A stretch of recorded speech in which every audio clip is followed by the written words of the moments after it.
Starting with the name of Allah, the most gracious and the most merciful. Very warm welcome to all of my students who are watching out this video. Today we are going to start another important topic in the series of the lecture prepositional logic.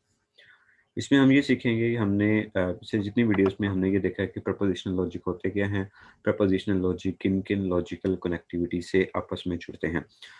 इस video के अंदर हम ये सीखेंगे कि हम prepositional logic की application को किन किन पार्ट्स में इस्तेमाल कर सकते हैं और किस तरह से हम इंग्लिश के सेंटेंसेस को एक लॉजिकल एक्सप्रेशन में लेके जा सकते हैं और वो लॉजिकल एक्सप्रेशन फिर आगे फर्दर एक हार्डवेयर किस तरह से अंडरस्टैंड करता है और अंडरस्टैंड करके हमें रिजल्ट्स किस तरह से देना है.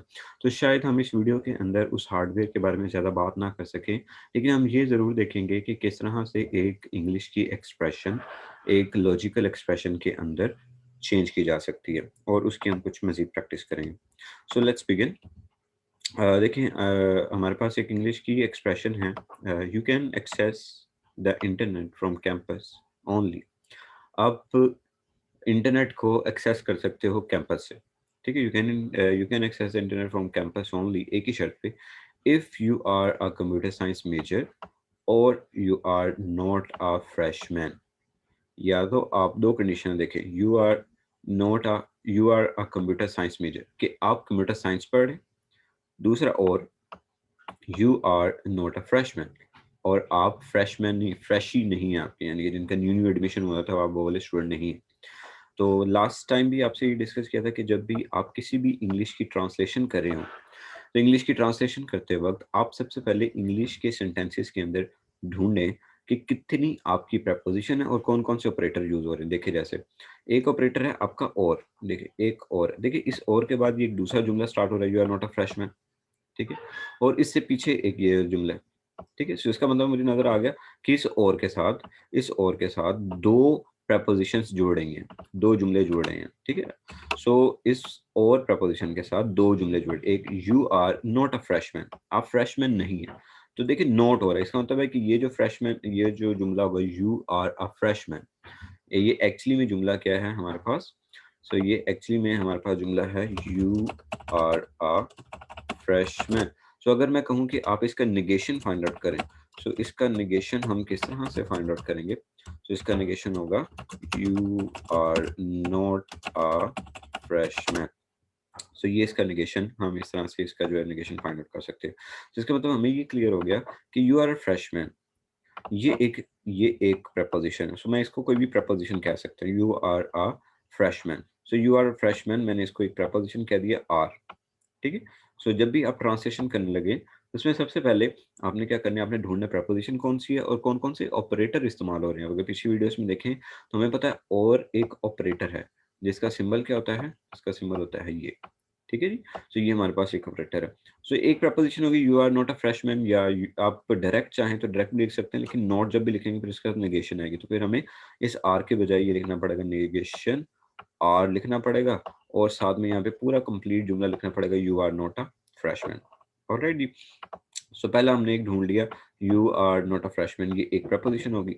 और हमने ये भी देख लिया कि और जो है एक ऑपरेटर है, you are a computer science major, you are a computer science major. ये भी एक प्रपोजिशन बनती है. मैंने ये प्रपोजिशन बना दी, you are a computer science major. Alright. अब देखिए only if and only if. Only if या if and only if and only if. यहाँ से आपको कोई ना कोई ऑपरेटर नजर याद आता होगा, इफ ओनली. कुछ याद आता होगा कि ये तो इम्प्लीकेशन है, ठीक है. ये तो इम्प्लीकेशन ऑपरेटर है. इसका मतलब है कि आप क्या लगा सकते हैं, ओनली इफ की जगह पे ये इम्प्लीकेशन ऑपरेटर लगा दें, ठीक है. फिर उसके बाद you are a computer science major. You are a computer science major को मैंने क्यू प्रपोजिशन कहा था, क्यू प्रपोजिशन लिख दें. और उसके बाद क्या था जी, you are not a freshman. Not के लिए निगेशन और यू आर अ फ्रेशमैन के लिए क्या प्रपोजिशन थी, आर प्रपोजिशन थी. अब देखें ये किससे जुड़े हुए, दरम्यान में और से जुड़े हुए हैं. ये मैंने दरम्यान में और ऑपरेटर लगा दी. अब ओनली इफ एंड ओनली.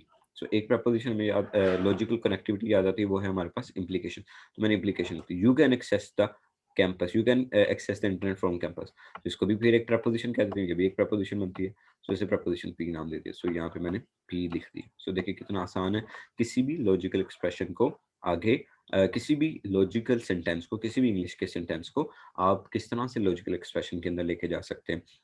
काम कुछ भी नहीं करना, एक सेंटेंस को पढ़ें, सेंटेंस को पढ़ने के बाद उसमें देखें कितनी प्रपोजिशन है, उन प्रपोजिशंस को लिख लें, एक प्रपोजिशन, दो प्रपोजिशन, तीन प्रपोजिशन, फिर देखिए हर प्रपोजिशन आपस में किस तरह से जुड़ी हुई है। So you are a computer science major और you are not a freshman. So ये दोनों प्रपोजिशन आपस में और ऑपरेटर से जुड़ी हुई, तो मैंने दोनों प्रपोजिशन और ऑपरेटर से जोड़ दी। फिर उसके बाद ये प्रपोजिशन बिल्कुल अलग थी, इसको मैंने अलग लिख दिया। अब उसके दरमियान में इस प्रपोजिशन और इन दो के दरमियान में क्या आ रहा है, ओनली इफ। सो इम्प्लीकेशन आ रही है। तो इसका मुकम्मल तौर पे अगर मैं इंग्लिश ट्रांसलेशन करूँ तो वो क्या बनेगी, वो ये कहना चाह रहा है कि आप कंप्यूटर साइंस, आप इंटरनेट को तभी एक ही सूरत में एक्सेस कर सकते हैं अगर आप या तो कंप्यूटर साइंस के स्टूडेंट हैं या फिर आप फ्रेश स्टूडेंट नहीं है, यानी कि आप सेकंड ईयर के स्टूडेंट हैं या थर्ड ईयर के स्टूडेंट हैं या फिर सीनियर स्टूडेंट हैं। सो ये इंग्लिश का मतलब बन रहा है। सो अगर मैं अब आपसे ये भी सवाल किया जा सकता है कि आपको कहा जा सकता है कि ये इंग्लिश लिखी हुई है, आप इसकी ट्रांसलेशन करें लॉजिकल एक्सप्रेशन। अब उल्टा काम भी हो सकता है, आपको ये दे दी जा सकती है, ठीक है? आपको ये आपको एक्सप्रेशन दे दी जा सकती है और आपको साथ ये भी गिवन होगा पी क्यू आर, कि पी क्यू है, क्यू क्या है और आर क्या है। आपने इसको वापिस वापिस आपने इसको इस इंग्लिश के सेंटेंस के अंदर पूरे एक इंग्लिश का जो कंप्लीट सेंसिबल सेंटेंस बना है उसके अंदर आपने ट्रांसलेट करना होगा। सो आई होप आपको ये क्लियर हो गया होगा। फर्दर कुछ एग्जांपल्स करते हैं हम इसके ऊपर। इसी तरह से मज़ीद हमारे पास कुछ मज़ीद एग्जांपल्स हैं, जैसे ये हमारे पास एग्जांपल है। ये कहता है कि जी express the specification, the automated reply can not be sent. यहाँ से शुरू हो रहा है, the automated reply can not be sent when the file system is full. Automated reply can not be sent when the file system is full. तो हमने क्या करना है, दो प्रपोजिशन चूज करनी है इसमें से। तो कौन कौन सी दो प्रपोजिशन होंगी? सो पहली प्रपोजिशन हम डिनोट करते हैं पी से, the automated reply can be sent, क्योंकि देखिए जब नोट आ जाएगा तो नोट के लिए मुझे नोट पी लिखना पड़ेगा। तो देखिए नोट आ गया ना, तो मैं अभी इसे पी ही कह रहा हूँ, the automated reply can not be sent. क्यू दूसरी, the file system is full. तो दूसरी प्रपोजिशन मैंने क्यू कर दी। सो पहली प्रपोजिशन थी मेरे पास ये, the automated reply can not. So not के लिए हम नेगेशन इस्तेमाल करें, लेकिन जब हम सिंपल प्रपोजिशन को रिप्रेजेंट करेंगे तो उसमें नॉट नहीं लिखते, तो इसलिए the automated reply can be sent, इसे पी प्रपोजिशन कह दी मैंने। आगे when the file system is full, so the file system is full, जब फाइल सिस्टम फुल हो जाएगा तब आपका ऑटोमेटेड रिप्लाई नहीं भेजा जा सकता। सो अगर इसका मैं देखूं, the automated reply can not be sent when the file system is full, अभी इसे ट्रांसलेट किस तरह से करेंगे? सो देखिए वो कहता है कि अगर तो फाइल सिस्टम फुल हो गया तो फिर ऑटोमेटेड रिप्लाई नहीं चलेगा। सो बाजुकात सेंटेंसेस के अंदर जरूरी नहीं कि इफ मुकम्मल तौर पे क्लियर कट इफ लिखा होगा तो आपने इम्प्लीकेशन लगानी होगी। आपको बाजुकात इफ की सेंस भी बन सकती है, लेकिन वो कह रहा है ना कि ऑटोमेटेड रिप्लाई नहीं भेजा जाएगा। कब नहीं भेजा जाएगा? तब नहीं भेजा जाएगा जब फाइल सिस्टम फुल हो जाएगी।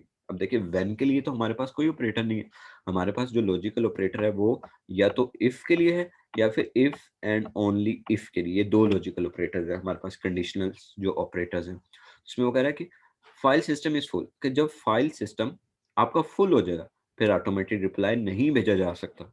सो मैं पहले लिखूंगा क्यू। क्यू क्या होगा? क्यू होगा कि जी ऑटोमेटेड रिप्लाई नहीं भेजा जा सकता। उसके बाद इफ, ओनली, ओनली इफ, उसी सूरत में ऑटोमेटेड रिप्लाई नहीं भेजा जा सकता। सॉरी, ऑटोमेटेड रिप्लाई नहीं भेजा जा सकता, ये मैंने पी से नोटेट किया, मैंने क्यू से नोटेट नहीं किया हुआ, ये पी है। ऑटोमेटेड रिप्लाई नहीं भेजा जा सकता, कब नहीं भेजा जा सकता? जब सिस्टम फुल हो गया। सो हम इसे कैसे पढ़ेंगे? If system is full. अगर मैं इससे वापस ट्रांसलेशन करूंगा, तो जब आप इसको वापस ट्रांसलेट करेंगे इस इंग्लिश में, अगर आप उसमें इफ लिख भी देंगे कोई फर्क नहीं पड़ेगा, सेंटेंस की सेंस सेम रहेगी। सो आप क्या करते हैं, क्यू प्रपोजिशन वो कहता है द सिस्टम इज फुल। तो आप जब इसको वापस इंग्लिश में लेके जाएंगे तो आप किस तरह से लिखेंगे? सो आप इसे लिखेंगे if the system is full then then automated auto sorry then automated automated reply can not be sent. तब ऑटोमेटेड रिप्लाई जो है वो नहीं भेजा जा सकता। तो देखिए इस इंग्लिश के सेंटेंस में और इस इंग्लिश के सेंटेंस में आपको कोई फर्क नहीं आ रहा होगा। सो रीजन इज कि सिर्फ इंग्लिश के वर्ड्स चेंज करने से आपका अगर सेंटेंस चेंज हो रहा है तो फिर आप गलत है, ठीक है। लेकिन वर्ड्स चेंज करने की वजह से आपके इंग्लिश की जो सेंस है वो डिस्टर्ब नहीं होनी चाहिए। सो ये हमारे पास इंग्लिश की ट्रांसलेशन, हम लॉजिकल एक्सप्रेशन में इसे किस तरह से जो है वो लेके जा सकते हैं, ये वो है। सो इस तरह मजीद कुछ एग्जांपल्स हम करते हैं, ठीक है। सो इफ द डायग्नोट इफ मजीद कुछ एग्जांपल लेते हैं, हमारे पास ये है कि if the diagnostic message is stored in the buffer then it is retransmitted. अब देखिए, ये एक ही सेंटेंस तीन सेंस में लिखा जा सकता है। तो मैंने पहले भी जैसे आपको बताया था कि आपके सेंटेंस बदल सकते हैं लेकिन सेंस नहीं आपकी बदलनी चाहिए, ठीक है। सो आपके बाजू का बाद सेंटेंसेस में आपको इफ बड़ा क्लियरली लिखा हुआ मिलेगा, और बाद सेंटेंसेस में इफ नहीं मिलेगा लेकिन आपको उसकी सेंस बनती हुई नजर आ रही होगी। सो यही हमारा इस चैप्टर में हमने यही रीजनिंग सीखनी है कि हम किस तरह से उसको ट्रांसलेट कर सकते हैं कि अगर वो वर्ड्स क्लियर भी ना हो और सेम मीनिंग, वो सेंटेंस क्लियर भी ना हो और वो सेम मीनिंग दे रहे हो। तो देखें, ये एक ही बात तीन मुख्तलिफ तरीकों से की जा रही है। पहला तरीका देखें, the diagnostic message is stored in the buffer और इट इज रिट्रांसमिटेड, ठीक है। सो पहला सेंटेंस हमारे पास it is retransmitted. The diagnostic message is not stored in the buffer. Second sentence और थर्ड सेंटेंस है हमारे पास, the diagnostic if the diagnostic message is stored in the buffer then it is retransmitted। ऐसे ये तीनों अब different तरीके हैं। सो अब मुझे ये लगा कि ये शायद तीनों तीन एक ही मैसेज को तीन मुख्तलिफ तरीकों से लिख रहा है, एक्चुअली में ये तीनों अलग अलग ही बातें, लेकिन हम इफ द मैसेज में इसको तीन सेंस में हम कंप्लीट कर सकते हैं, डिफरेंट सेंस में दे सकते हैं। तो मैं आपको ये बताना चाह रहा था कि अगर आपका एक मैसेज इफ के साथ नहीं है, वो किसी और तरह लिखा हुआ है, अगर उसका मीनिंग सेम बन रहा है तो वो फिर सेम ही होगा। देखिए जैसे ये है इफ वाला है, if the diagnostic message is stored in the buffer then it is retransmitted. A message is retransmitted if the diagnostic message stored in the buffer, इस तरह भी लिखा जा सकता है। Alright, so a message is stored in the buffer only when it is retransmitted। so इस तरह करके भी लिखा जा सकता है। so जरूरी नहीं उसमें if आए, लेकिन you have to understand कि क्या ये if की सेंस बन रही है या नहीं बन रही। ऑलराइट, अब ये तीन डिफरेंट मैसेज हैं, हम तीनों डिफरेंट मैसेजेस को अलग अलग ट्रांसलेट करेंगे। सो हम इसको दोबारा से ट्रांसलेट करते हैं तीनों को। देखें, पहला है जी, पहला जो पी मैसेज है, the diagnostic message is stored in the buffer, ठीक है। और दूसरा, the diagnostic message is retransmitted. ये था जी हमारे पास। अगर हम पीछे देखें तो हमने ये प्रेपोजिशन बनाई, the diagnostic message stored in the buffer then it is retransmitted. तो इट से क्या मुराद है, इट एक प्रोनाउन है जो कि रिप्रेजेंट करे डायग्नोस्टिक मैसेज को। सो उसको आगे हमने लिख दिया पी और क्यू प्रेपोजिशन के अंदर। सो देखें, ये आखिरी वाला सेंटेंस की ट्रांसलेशन ये होगी, पी इंप्लाइज क्यू। सो पी के the diagnostic message is stored in the buffer, कि डायग्नोस्टिक मैसेज बफर में तभी स्टोर होगा अगर वो रिट्रांसमिट किया गया। अगर वो रिट्रांसमिट किया गया, इसका मतलब बफर भी अंदर क्या होगा, स्टोर होगा। अब ये पी और क्यू किसकी ट्रांसलेशन है, ये ट्रांसलेशन है हमारे पहले वाले सेंटेंस की। ये the diagnostic message is stored in the buffer और it is retransmitted. So P और क्यू। और ये सेकंड वाली जो ट्रांसलेशन है और नोट वाली आपको जो नजर आ रही है, ये किसकी ट्रांसलेशन की हुई है, इन्होंने इन्होंने सेकंड सेंटेंस की ट्रांसलेशन की हुई है। ये सेकंड सेंटेंस की ट्रांसलेशन की हुई है, the diagnostic message is not stored in the buffer. So ये इस तरह से सिंपल सेंटेंस को ट्रांसलेट करना इतना ज़्यादा तो डिफ़िकल्ट नहीं है। बट मेन चीज़ आपको बताना ये मकसद थी कि हर मैसेज के अंदर ज़रूरी नहीं कि इफ़ लिखा होगा तो आप इम्प्लाइज का ऑपरेटर इस्तेमाल करेंगे, वरना नहीं इस्तेमाल करेंगे।